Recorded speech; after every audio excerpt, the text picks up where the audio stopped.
Egunon guztiei eta ongi etorriak Treba programaren aurkezpenera. Gaurkoan erekin mailan Isak Palencia, Gazteriko zuzendaria, Euken Egontan, koordinatzailea Herramientas para la Vidako tailer edo bizitzarako herramientak tailerraren koordinatzailea, eta Ageda Blasko sexualitateko aditua. Gaurkoan treba gaztea, treba nerabeak, treba gurasoak eta treba profesionalak programari buruz hitz egingo dugu. Sabéis que uno de los objetivos del Departamento de Cultura, Cooperación, Juventud y Deportes tiene que ver en el área de la juventud con trabajar programas y estrategias que favorezcan la emancipación de los jóvenes, de las más jóvenes. Y para esto tenemos que trabajar más allá de políticas de vivienda y empleo que están fuera de nuestras competencias, la capacitación de los jóvenes y de las jóvenes en distintas edades y de los profesionales y de los padres y las madres que les acompañamos en la toma de decisiones. Hoy en día hemos dicho muchas veces que tenemos mucha información a nuestro alcance y cuando somos jóvenes la gestión de esa información puede resultar un tanto compleja. Nos hace falta criterio para poder discernir a la hora de tomar decisiones el valor que tiene esa información y el impacto que puede tener la decisión en nuestro itinerario vital, pero es que hoy en día esa información está al alcance de los más jóvenes y de las más jóvenes a golpe de clic y llega de una manera absolutamente indiscriminada y sin filtros. Tomar decisiones a partir de esa información exige el desarrollo en determinadas competencias, competencias blandas, capacitaciones para la vida, que es lo que abordamos a través de Treba Nerabeak y Treba Gazteak especialmente. Para este itinerario, para los más jóvenes, para las más jóvenes, desarrollamos o diseñamos Treba en 4 programas, pero 2 vertientes. Treba gurasoak y Treba profesional, la que tienen que ver con la formación a personas que acompañan o acompañamos a los niños y a las niñas y a los adolescentes en esa toma de decisiones y en la definición de sus objetivos y en el diseño de su itinerario vital. Y Treba Nerabeak o Treba Gazteak, que tiene que ver con la capacitación precisamente a este público. Trabajamos en 2 direcciones, diría yo, por resumir, gestión de la información y en el desarrollo de esas competencias blandas. Gaztea garenean esan bezala informazio pila badaukagu eskuragarri eta zer egiten dugun informazio horrekin, nola hartzen ditugun erabakiak, erabaki horra da gure bizitzaren itinerarioa eta ibilbidea zehazteko. Horregatik Treba gurasoak eta Treba profesionalak gazteen bidelagun direnei ematen zaien formakuntza izango dugu, eta Treba nerabeak eta Treba gazteak hauen formakuntzat, nerabe eta gazteen formakuntzari zuzendua dagoen eta beraien ahalduntze prozesuan. Tendremos aproximadamente 230 talleres desde marzo a noviembre. Participará o estaremos presentes en casi 40 municipios. Importante que los programas que desarrollemos tengan esa perspectiva también municipal, el municipalismo siempre presente en nuestras políticas también de juventud, especialmente intentar descentralizar toda la formación para que sea plenamente accesible. Trabajaremos en 4 bloques: bienestar emocional, mirada crítica, sexualidad y competencias para la vida. Y por último decir que desde hoy está toda la información disponible en nuestra página web gipuzkoa.eus/gazteria/treba. Nadie mejor que el propio director de Juventud para contarnos con mayor detalle el programa y 2 de las profesionales y expertas en herramientas para la vida, Euken Egontan y Ageda Blasko, en materia de sexualidad. Así que después de Isaac les daremos la palabra a ellas, que seguro será de vuestro interés tener 4 tips o saber cuáles son los objetivos y las prioridades o de qué manera tenemos que atender a estos 2 aspectos para que la juventud pues crezca y se desarrolle de una manera saludable y sostenible. Isaac. Eskerrik asko, Gipuzkoako Kultura eta Gazteria Departamentuak antolatutako Treba programak 5 urte bete ditu eta erreferentzia bihurtu da gazteen, familien eta profesionalen prestakuntzan eta ahalduntzean. Sortu zenetik, Treba 380 hitzaldi eta tailer baino gehiago eskaini ditu, eta batez beste 10-tik 9 balorazioa eman diote gazte eta gurasoek. Unean uneko beharretara egokitzeko gaitasuna funtsezkoa izan da programaren arrakastarako. Gainera, aurtengo berrikuntzetako bat da programak beste urrats bat ematen duela nerabentzako lerro espezifiko bat sortuz, treba nerabeak. Diputatuak esan bezala, treba nerabeak eta treba gazteak ildoek 4 lanmultzo handiri helduko diete, programa bakoitzak bere berezitasunak dituela hartzaileen beharren arabera. Ongizate emozionala, begirada kritikoa, sexualitatea eta bizitzarako trebetasunak izango dira 4 lan ildo hauek. 4 ikastaro arlo antolatu dira, Gipuzkoako eskualde guztietan gaiak lantzeko, horietako bakoitzak oinarrizko ikastaro bat izango du, gaiaren ikuspegi orokorra lantzeko, eta bigarren bat gaian sakontzeko. Hala, Gipuzkoako gazteen eta nerabeen beharretara egokitutako ikaskuntza progresiboa ziurtatu nahi da.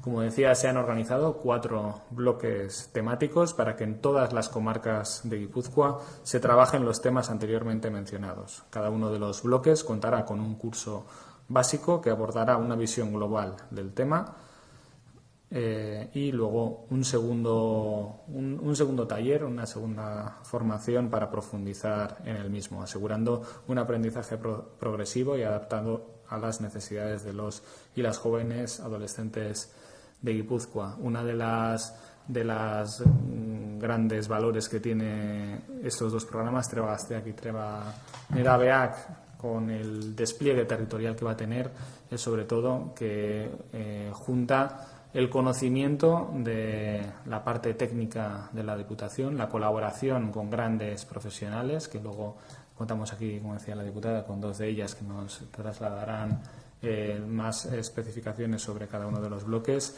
y luego la colaboración también con los ayuntamientos que permiten pues tener este despliegue que va a tener estos programas. En cuanto a Treba Nerabeak, son 37 municipios con los que vamos a colaborar. En el caso de Treba Gazteak son 30 municipios, y luego además hay una parte también, una comarca que se ha creado para también llevar estos 2 programas a los municipios pequeños de Guipúzcoa. Es decir, tenemos un despliegue, intentamos llevar los diferentes bloques a las diferentes comarcas del territorio, pero luego además creamos una parte del programa para asegurar también que los municipios con menos habitantes, con los que tenemos ya un trabajo asiduo a través de la red Gaztemática, también les lleguen este tipo de formaciones. Y por otro lado tenemos Treba Gurasoak. Treba Gurasoak es un programa también que lleva unos cuantos años, que desde el principio ha tenido muy buena acogida en el territorio, y lo que tratamos es de ofrecer a los padres y a las madres acompañamiento en competencias educativas. Además es un programa que tiene un catálogo. En esta ocasión hablamos de 20 formaciones diferentes, que está en constante renovación, porque cada curso se les traslada a los padres y a las madres, y además a través de la página web de Gaztería recibimos diferentes aportaciones, y es un catálogo que tenemos en constante evolución. En este caso hay nuevas incorporaciones, como por ejemplo la gestión de conflictos entre hermanos, la promoción de conductas alimentarias saludables, la capacitación de las familias para hablar de la muerte con naturalidad, y la prevención del suicidio para promoción de la vida. En este caso colaboramos con 67 municipios de Guipúzcoa, y vamos a tener un despliegue territorial enorme, en el que prácticamente todas las formaciones que se han ofertado van a tener su charla o su taller en algún municipio del territorio. La única que no ha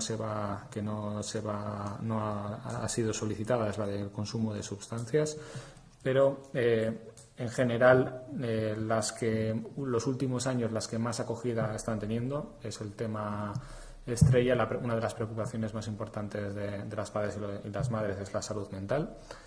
Y de las nuevas ha habido una de las bastantes que han tenido muy buena acogida, pues la de cómo hablar de la muerte con los niños, la prevención del suicidio y la de las actitudes alimentarias saludables han tenido también muy buena acogida. Eukene, Gonzan, zurea da hitza. Eskerrik asko. Ni Eukene Gontan naiz, psikologian da ekintzailetzan berezitua, eta Powering Education proiektuaren bitartez gaztengandik gaztengana gerturatutako metodologia aktiboan oinarritutako formakuntzak garatzen ditut, euskal gaztei etorkizunerako eta bizitzarako trebatzeko eta alduntzeko helburuarekin, ezta.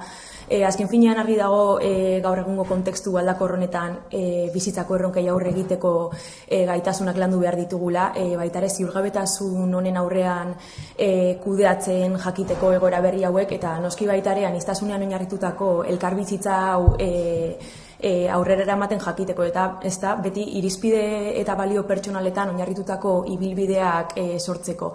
Helburua azkenean bizitzako tresnak blokearen barruan izango da nerabeak eta gazteak beraien ibilbide pertsonalak sortzen laguntzea, ez da.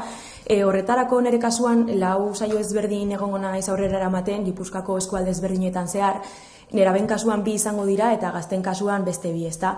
Helburua azkenean beti da adintarte bakoitzera egokitutako erronkei aurre egiteko baliabideak eta gaitasunak lantzea, eta horretarako neraben kasuan bizitzarako tresnak saio orokorrean edo sarrera saioan garatuko dira zeharkako gaitasunak eta baita ere baliabide pertsonalak nerabeen autonomia sustatzeko. Horretarako besteak beste egon daitezke ohiturak sortzea, proaktibitatea, antolakuntza pertsonala eta bar, ezta. Gero baita ere, neraben kasuan erronka handietako bat baita ere adintarte honetan izaten da etorkizunera begira erabakiak hartzea, ez da, erabakiak asebetegarriak direnak gainera, eta horretarako baita ere sakontze saioa izango da autoezagutza eta etorkizuneko erabaki hartzeak. Eta kasu honetan, saio honen helburua izango da hezkuntza formalean edo baita ere nerabeek beste iturri batzuetatik jasotzen dituzten orientazio prozesuak aberastea eta osatzea beste ikuspuntu bat emanez, ezta, eta azkenan izango da autoezagutza. Horretarako gazteen izaeraren ezaugarriak, gaitasunak, balio pertsonalak kontuan hartuko dira inguruko beharrekin bat egin eta bokazioa ezagutzera bultzatzeko. Gazten kasuan aldiz, erronkak beste batzuk dira, argi dago bizitza helduko erronkak ere igual beste konplexutasun bat dutela, eta kasu honetan euskal gazten erronka nagusinetakoak besteak beste izan daitezke enplegagarritasuna eta emantzipazioa, eta pixkat hauetan oinarrituta sortu dira 2 saioak. Bizitzarako tresnak saio orokorrean landuko dira zeharkako gaitasunak bizitzarako beharrezkoak direnak eta baita ere baliabide pertsonalak, ez da, helburua izanik kasu honetan autonomia sustatzea gazteengan ere. Horretarako izan daitezke ohiturak sortzea, helburu pertsonalen lorpenerako teknikak, baita ere aurrekontu pertsonalak kudeatzen ikastea eta bar, ez da. Baita ere kasu honetan orientatuta edo sakontzen enplegagarritasunaren gaian, gazten kasuan sakontze saioa izango da lan mundurako sarbiderako gaitasunak eta baliabideak, eta hemen azkenean saiatzen da bilatzen edo jarraitzen da gazteekin lan mundurako garrantzitsuenak diren zeharkako gaitasunak ezagutzen eta lantzen hastea, eta noski baita ere sarbide honetarako baliabide garrantzitsuenak lantzea, ez da, lan elkarrizketa batean gure burua nola aurkeztu. Baita ere nola aurkitu gure balioetan eta helburuetan oinarritutako lan aukera berriak, halako kontzeptuak, ez da. Orduan, pixkat ideia orokorra hau da, eta baita ere pixkat praktikotasunera edo jota, saioen funtzionamenduari dagokionez aurkitzen da momentu oro gaztengandik gaztenganako gertutasunean oinarrituta metodologia aktibo eta berritzaileak aurrera eramatea, kasu honetan egiten ikasi metodologian oinarrituko gara, azkenean gazteen kontzeptuen ezagutza, hausnarketa eta parte hartze aktiboa sustatzeko, ez da. Helburua beti ere da praktikotasun, dinamikotasun hori oinarri hartzea gazteen jakimina eta motivazioa pizteko. Eta horretarako baita ere garrantzitsuenetako bat izanik ikasteko gaitasun hori bizitza osoan zehar garatzen eta ikasten joan alizateko hau ere oinarri hartuko da metodologiari eta saioen parte hartzeari dagokionez. Eta hori, interesa piztu badizue saio hauetakoren batek, Gipuzkoan zehar izango gara, beraz, animaten zaituzte parte hartzera. Eskerrik asko. Oso ondo, eskerrik asko Eukene eta Ageda. Bai, mi esker hitzagatik. Bueno, ni Ageda Blasco naiz, sexu hezitzailea, gestalterapeuta, trauman aditua eta ikerlari feminista ere bai, tesi bat ari naiz garatzen. Orduan, proiektu honekin nahi duguna nerabe eta gaztei bide laguntza eskaintzea, azken finean, eta sexualitatean zehazki, modu integralean ezagutu ahal izan dezaten, euren sexualitatea eta mundu afektibo hori guztia, erotikarekin lotzen dena. Orduan, saioek 2 orduko iraupena izango dute eta bai gazteekin eta bai nerabeekin ere 3 saio planteatu ditugu, berehala emango dizkizuet izenburuak. Baina begirada orokorrarekin jarraituz, litzateke autonomia eta askatasuna oinarri hartuta, balio basiko bezala, desira eta plazterrera akzeditu ahal izateko, ze hori da erdigunean jarri nahi duguna, ezta? Horretarako abusua eta botere harremanak kritikoki begiratzea. Beraz, litzateke aldentzea, alden neurrian botere harremanen eta hierarkien eta zehazki genero rolen inzidentzia eguneroko harremanetan, bai? Plazerrera akzeditu ahal izateko, eta erdigunean jartzeko sexualitate aske, autonomo eta osasungarri bat. Orduan, aipatu bezala bi adintartetan lan egingo dugu, 12-16 urte arteko nerabeak, beraiekin bereziki emozioen munduan murgilduko gea, emozioak eta afektuak ezagutu, izena jarri, bereiztu, ezta? Eta ulertu baita ere aldi berean ematen direla konplexutasun handiz, kontraesanak ere besarkatuz, ezta? Baita ere bereziki sujetu subalternoetan kontraesan afektibo handietan bizi garelako eta hori baliatu ahal izateko, ezta? Hor murgildu eta hori legitimatu. Kontsentimentua erdigunean jarriko dugu, kontsentimentua ulertzeko egoera praktikoen bidez eta kasu zehatzen bidez egiten dugu lan, hori roletan sartuz, ezta? Eta rol diferenteak okupatzen ditugunez egunerokoan eta segun eta ze taldetan gauden, berdinen artean lanketa oso importantea da. Gero, aniztasuna baliatu alitzateko ere bai, norma sexualak zer diren ezagutuko dugu, izendatu eta ulertu norma bat baldin bada, beste edo zer aukera anitza dela dagoeneko, ezta. Orduan, bat bakartasunez, pentsamentu bakar hortatik atera alitzateke. Eta noski hemen ere ohikoak diren, adintarte hauetan ohikoak diren sextina eta sextortzioa bestelako hitzak bere izten ikasi, ezta? Berriro ere aldentzeko gauza bat dela violentzia eta bestela sexu praktika posibleak. Bai?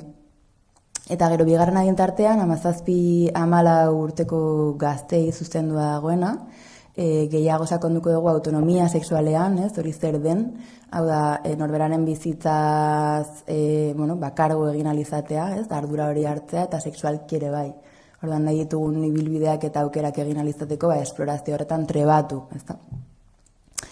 Boteren negoziazioa nola egin oso importantea da hemen, eta sexu eskubideetan gehiago sakonduko dugu baita ere, ezta? Terminologia bat aproposagoa dena adintarte honetan. Saioetan metodologia hibridoa erabiltzen dut, alde batetik gorputz lanketa baliatzen dugu, beste alde noski marko bat jartzen da eta gauzak izendatu egitearen balioaz, baliatzen geha, ezta, garrantziaz. Orduan, da alderdi kognitiboa landu, baita ere gorputz lanketa egin, ez da izan bakarrik ikasketa bat teorikoa edo lepotik gora ematen dena, are gehiago sexualitatea lantzen ari geanean, ezta? Orduan, hori baita ere dialogoarekin nahastea importantea egiten zaitez, eta kombinatzea. Orduan dira espazio kolektiboak, pentsamendu kritikoa garatu alizateko, ez? Eztabaida, galderen bidez, gidatua, eta bizipenak lotu hori guztiarekin, ezta? Marko teoriko bat, eta honek zer ikusia daukan ere eguneroko bizitzarekin, ez? Orduan, mikrotik makrora egiten dugun bidai konstante hori. Ulertzeko intimidadean gertatu zaigun hori ez dela pribatua, ez? Ezik eta baita ere kolektibotasunean bizi gehala eta kolektibidade hori gure intimidadean dagoela, ez? Honeaino begirada orokorra eta gero interesgarria zen daiteke aipatzea saioen izenburuak, ezta? Orduan, lehenengo tramoan, nerabei zuzentako 3 saioak, lirateke lehenengoa sexualitatea ezagutzea, emozioak, desira eta tratu onak zentratu, bigarrena da gorputza eta harremanak begiratu, eta gerturatu bertara, plazerra, kontsentimentua eta zaintzaren praktika, edo zaintzaren etika ditzen dioguna, eta hirugarrena da aniztasuna eta afektuak, gehiago ikusi badegun norma sexuala zein den eta gertatzen zaigun hori, non gauden, beste ze aukera egon daitezken baliatzea. Harreman osasuntsu eta askeak eraikitzen ditu diogu. Eta gero bigarren tramorako irudizenburuak dira lehenengoan sexualitatea birpentsatzen, hau gazteekin ari naiz, autonomia, plazerra eta loturak, bigarren saioa komunikazioa, hemen asertibitatea aipatzen nuen, komunikazioa eta boterea intimitatean, desira, adostasuna eta mugak, eta hirugarrena da arauaz haratago zer? Aniztasuna, sexu eskubideak eta praktika afektibo parekideak. Hori da planteamendu orokorra. Orduan gero galderak egin nahi baituzu zerbaitetan sakontzeko, ongi etorriak izango dira. Eskerrik asko. Eskerrik asko Ageda, eta ikusten duzute, aukera paregabeak ditugula, gazte direnentzako, behintzat, jada guri pixkat berandu iristen zaigu, horrelako formakuntza teoriko praktikoa jasoalizateko eta nagusiki bizitzarako bizipen bat eta alduntze prozesu horri heltzeko eta horretan murgiltzeko aukera paregabe izango dute Gipuzkoako gazte eta nerabek. Beraz, adi egon eta gure web orrian informazio guztia dago zuen udalerrietan eskuragarri izango baituzute. Eta ez daki galderari dagoen. Eskerrik asko. Ni esker.